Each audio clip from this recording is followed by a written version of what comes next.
Tu es dans une conversation, quelqu'un dit quelque chose de banal comme « j'adore cette série ». Et soudain, un silence. Ce n'est pas un silence confortable. C'est le silence qui s'installe juste après que tu aies répondu « intéressant », mais le développement du personnage principal contredit complètement l'arc narratif du 3e épisode. Si cette scène te semble familière, ce n'est pas parce que tu es méchant ou asocial.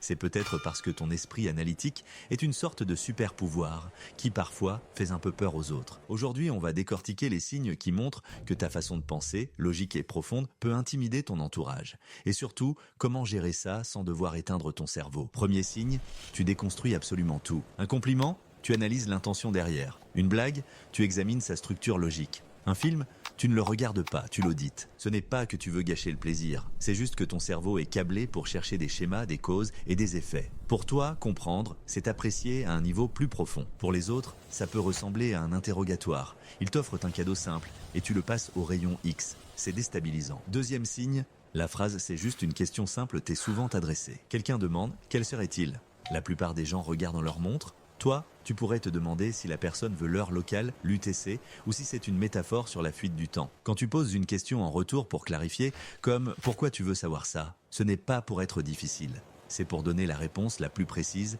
et la plus utile possible. Mais l'autre personne, qui voulait juste une information de surface, se sent soudainement analysée. Sa requête simple est devenue un problème complexe à résoudre. Pourquoi est-ce que ça arrive ?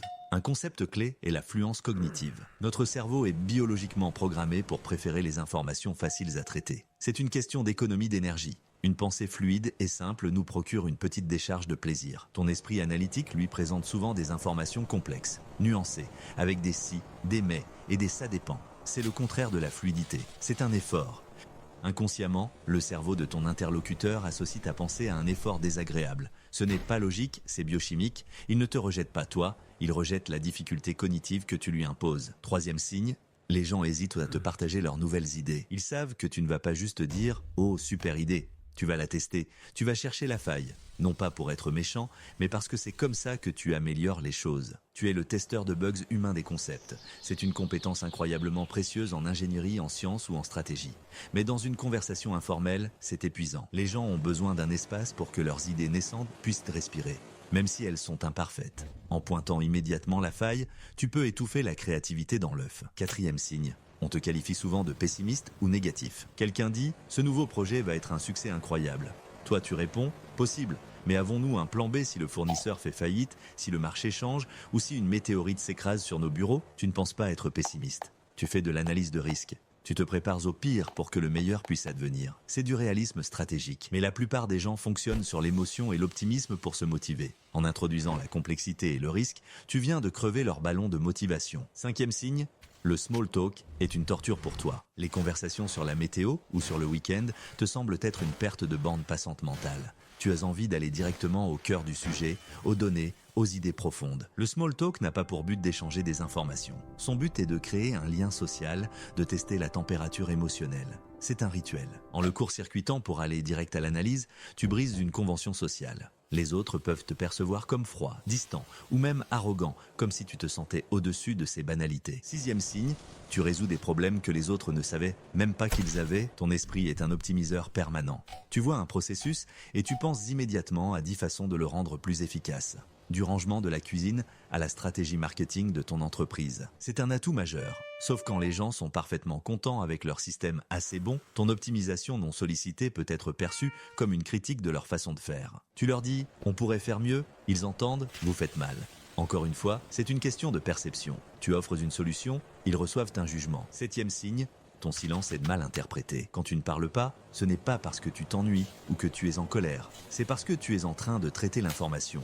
Tu écoutes, tu analyses, tu connectes les points, tu formules ta pensée.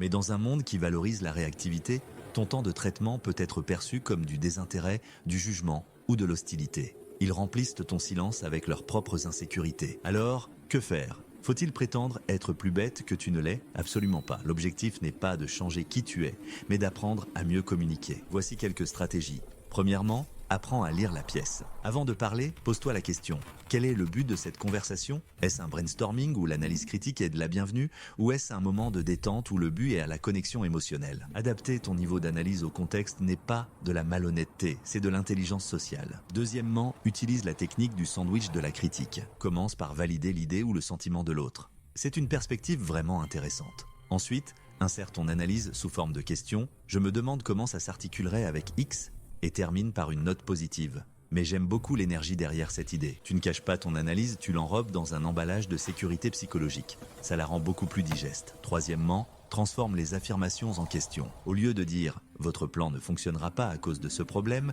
essaie « c'est un plan solide ». Comment avez-vous pensé gérer le risque potentiel lié à ce problème? Ça change tout. Tu passes du rôle de critique à celui de collaborateur, tu n'attaques pas l'idée, tu invites à la renforcer ensemble. Enfin, et c'est le plus important, trouve ta tribu. Tu n'es pas seul. Il existe d'autres personnes qui aiment les conversations profondes, les débats d'idées et l'analyse rigoureuse. Cherche-les.